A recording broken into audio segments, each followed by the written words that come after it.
Do you remember where you were in 2007? The world was a different place. Flip phones were the norm, MP3 players were essential, and the internet was something you mostly accessed from a desk. Then, on January 9th, a man in a black turtleneck walked onto a stage and changed everything. That man was Steve Jobs, and the device he introduced was, well, 3 devices in one. He said, "Today, we are introducing 3 revolutionary products. The first is a widescreen iPod with touch controls. The second is a revolutionary mobile phone. And the third is a breakthrough internet communications device." He repeated it, letting the anticipation build. An iPod, a phone, an internet communicator. "Are you getting it?" he asked the crowd. "These are not 3 separate devices. This is one device. And we are calling it iPhone." And there it was. A single slab of glass and metal. No physical keyboard, just a multi-touch screen that responded to your fingers in a way that felt like magic. It wasn't just a phone, it was a promise. A promise of a future where technology wasn't clunky or complicated, but intuitive, elegant, and personal. At the time, the competition scoffed. "It doesn't have a keyboard? It's too expensive. It won't work." They saw it as a toy, a niche product for Apple fanatics. But they missed the point. The iPhone wasn't just about making calls or sending texts. It was about putting the internet, your music, your photos, your digital life into your pocket. Let's rewind and look at the landscape back then. Phones were for calling. Sure, some had cameras, but they were grainy and low quality. Browsing the web was a painful experience on a tiny screen, trying to navigate full desktop websites with a clunky directional pad. The iPhone changed that paradigm completely. Safari on the iPhone brought the real internet to a mobile device for the first time. You could pinch to zoom, scroll with a flick, and experience the web as it was meant to be seen.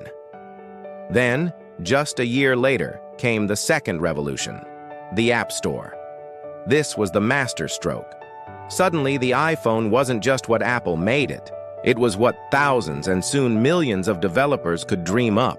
A blank canvas for innovation. Games, productivity tools, social networks, photo editors, an entire ecosystem exploded into life. Think about the apps that define our lives today. Instagram, Uber, TikTok, Spotify. None of them would exist as we know them without the foundation the iPhone laid. It transformed industries. The taxi industry was upended by ride-sharing apps. The camera industry was challenged by a device that everyone carried with them. The gaming industry found a new home on mobile, reaching billions of players. The iPhone didn't just change technology, it changed us. It changed how we communicate, how we consume media, how we navigate the world, and even how we see ourselves.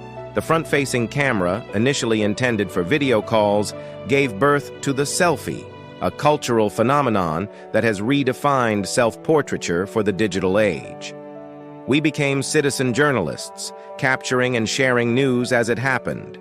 We became photographers, documenting every moment of our lives, from the mundane to the magnificent. Our social interactions moved online. We could connect with friends and family across the globe instantly. We could share our thoughts, our art, our lives with a tap of a button. The world felt smaller, more connected. Your morning alarm, your map, your wallet, your camera, your library, your movie theater, it was all in one place. Of course, this transformation wasn't without its complexities. Debates about screen time, digital privacy, and the impact of social media are now part of our daily conversation. The very device that connects us can also sometimes make us feel isolated. It's a powerful tool, and like any tool, its impact depends on how we choose to use it. But its influence is undeniable. From that first sleek device with its 3.5-inch screen to the powerful pocket supercomputers we carry today, the evolution has been breathtaking.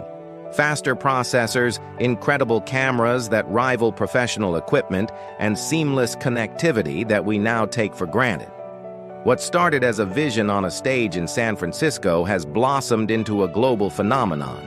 Look around you. On the bus, in a cafe, walking down the street, you'll see it. That familiar shape, that glowing screen, a portal to infinite information and endless connection. It all started with a simple idea: to reimagine the phone. But in doing so, Apple didn't just create a new product. They created a new way of living. They put the world in your pocket. Thanks so much for joining me on this journey back in time. It's amazing to think how much has changed in such a short period. If you enjoyed this video and want to see more deep dives into the tech that shapes our world, please hit that like button and subscribe to the channel. Let me know in the comments what your first smartphone was. I'd love to read your stories. Until next time, stay curious.